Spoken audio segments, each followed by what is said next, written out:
Ikaw ang Diyos noon, ngayon, at pagpakailan-kailanman, na sa aming Panginoon ay magmamahal, sa aming Panginoon ay unawa, at alam po namin, O Lord God, that no one can touch us our heart like you do. Kaya naman po sa hapon ito, O Lord God, ipadama niyo po sa bawat anak natin ito, O Lord God, ang iyong pag-ibig, ang iyong pagmamahal na walang kapantay. Ang bawat isa mapuspos po ng banal na Espiritu, at Panginoon, maghari po kayo sa aming kalagitnaan, dito po sa aming great celebration ng aming pong 6 years, at Panginoon, ito po ang aming dalangin at dasal sa hapon po ito. In the mighty name of Jesus, our Lord, our Savior, our Majesty, Amen! You are worthy of all praise. To you our lives we raise. You are awesome in this place, mighty God. You are awesome in this place, mighty God. You are awesome in this place, mighty God. You are awesome in this place, your righteousness, and I look to you, and I wait on you. I sing to you, Lord, a hymn of love for your faithfulness to me.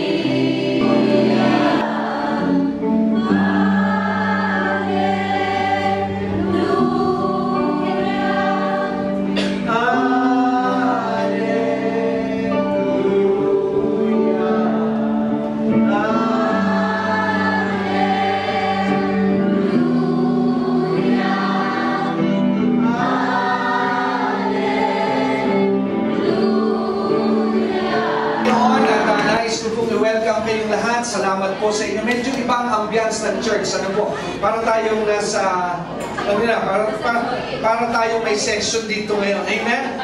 So, ayoko sana sabihin pero para tayong may concert. Amen? Mag-table, pwede po kayong mag-table ngayon. Palakpakan niya po natin ang Diyos sa buhay. Hallelujah! Amen. Medyo sumigil po ng bahagya ang ating simbahan dahil po sa mga lamesa. Dahil, huwag po kayo mag-alala, hindi naman tuwing linggo'y ganyan. Amen? So dahil mamaya po ay ating po ngayon na actually celebrate po natin ang ating ika-6th year anniversary. So, ang mga kapatid natin sasabay po sa atin sa ating internet broadcast. There are people viewing us from Canada, so God bless you sa mga nasa Canada. At pagpalain din ng Diyos yung mga nasa United States, sa Amerika, gaya ng mga pamilya ng Tita Irma Kibael. Walang kami as for my opening remarks, amen. Wala po masyadong papel. Medyo relax ako ngayon. Sabi ko sa mga kapatid na nasa praise and worship, wala akong papel ngayon. Amen. Kaya I'm a regular attendee today. Amen. And an MC. Amen. Wala po akong ituturo ngayon, kaya relax po tayo. Amen. So, nice po muna paunahan ang ating gawain today. Are you ready? So, tinatawagan ko po para po magbigay ng pagbati. Sabay na sila dahil this is husband and wife. Natawagan ko po si Pastor Roland. Ito po ang ating pastor. At si Sister Kim. Alam mo, Mike, kayo. Thank you very much. God bless. More blessing and more anniversary na dadating po sa atin. Kayo po ba?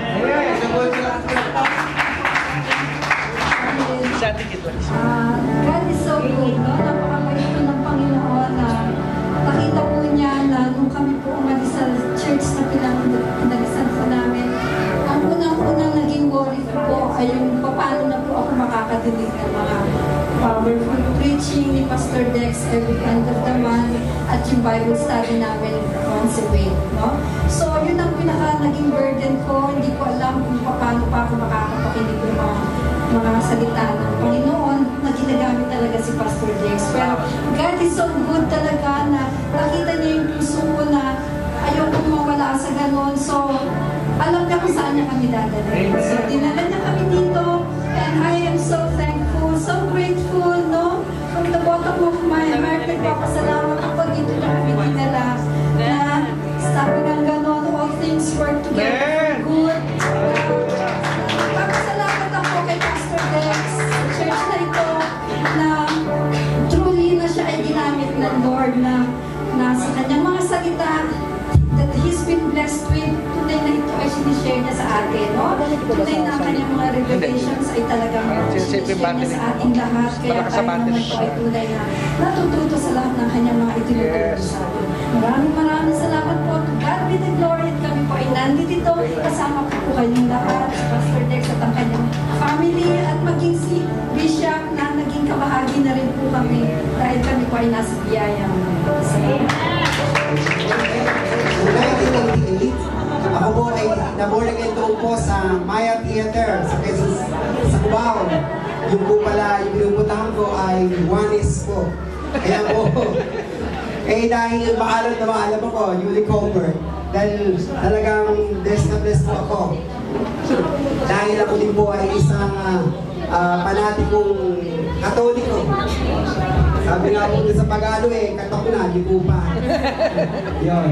Dahil leader po tayo ng Fatima nung araw, yung rosary, dinadala sa mga bahay every 3 nights, 3 days, tapos lalabas, lilipat. Dahil ang pinakamasarap po doon kasi yung pangatlong araw. Dahil pagkatapos sa tatlong araw, may kainan nyo. May kainan, saka ililipat sa ibang bahay. But alam niyo po, napakabuti talaga ng Panginoon, walang limit sa Kanya, dahil talagang kita niya ang puso ng tao. Puso ko po ay talagang, nung naborn again ako, ay bakit pa ako hanap ng iba? Ba't pa ako aalis? Natakpuan ko na po ang katotohanan. Hindi po oras ng katotohanan. Yung simbahan naman sa atin ay babaguhin ka talaga, pagagaling ka sa iyong pananampalataya at bibigyan ka ng kapayapaan ng iyong isipan sa pamamagitan ng salita ng Diyos at ang mga himala ng Panginoon sa bawat nananampalataya sa Kanya. Si Angelica! Isang gasa. Bilang isang ama, hindi ka ba matutuwa na yung sinabi sa Biblia, me, my household, we will serve the Lord. Amen. Kaya po, ang anak ay maganda dahil ko po, hindi lang maganda. Dahil may sama. Woo! May mic, si Ansel, may mic. Isang mapagmalayang hapon sa inyo lahat. Parang may na. Maraming salamat po sa Panginoon na tayo po nakarating sa mga 6 na taon na anibersaryo dito po sa biyaya ng Diyos ng Tigulpa Chapter. Marami ng Diyos ang sinabi kaya.